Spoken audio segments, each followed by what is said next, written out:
beberapa hari kemarin ada berita yang menarik yang disampaikan oleh media, yaitu rencana Presiden Prabowo untuk menghapus hutan usaha kecil dan menengah, terutama bagi nelayan dan kalangan petani. Ya, ini sekitar 6 jutaan. Ya, dan kenapa demikian? Karena ini suatu langkah yang penting.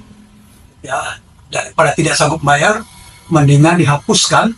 Tetapi ada kriteria-kriteria tertentu yang masih dicoba dipetakan, sebagaimana disampaikan oleh Menteri UMKM Maman kepada para wartawan, pada para media. Dan penghapusan hutan ini kepada nelayan dan petani ini akan diatur melalui peraturan presiden atau Perpres, ya, untuk pemutihan hutang UMKM, petani, dan nelayan. Pertama kali kabar gembira disampaikan oleh Hasim Joyosumo dalam sebuah diskusi ekonomi diselenggarakan oleh Kamar Dagang dan Industri Indonesia di Menara Kadin beberapa waktu lalu. Jadi dikatakan bahwa payung hukum sedang disiapkan oleh Menteri Hukum Suprapan Andi Aktas, ya, dan ini juga agar para petani nelayan itu tidak lagi terjebak pinjaman online atau rentenir.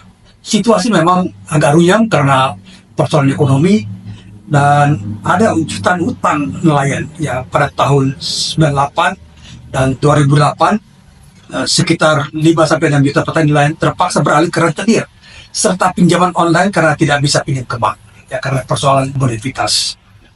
Dan hal ini disambut gembira oleh Direktur Utama BRI Sunarso, mengatakan kebijakan presiden tersebut sudah lama dinanti oleh himpunan bank milik negara atau hibah seperti BRI, BNI, dan sebagainya. Namun harus ada satu ukuran yang jelas, aturan sebagai payung hukum ini.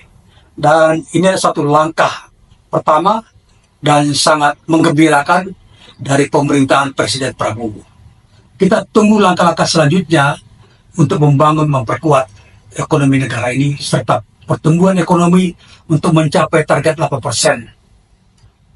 Kita berharap betul bahwa pemerintah ini akan membawa kesejahteraan sebagaimana janji Pak Prabowo di hadapan ribuan pendukungnya setelah pengumuman sebagai penetapan sebagai calon presiden dan juga pidato kenegaraan pada saat pelantikan sebagai Presiden Republik Indonesia ke-8 di gedung MPR pada tanggal 20 Oktober beberapa waktu yang lalu.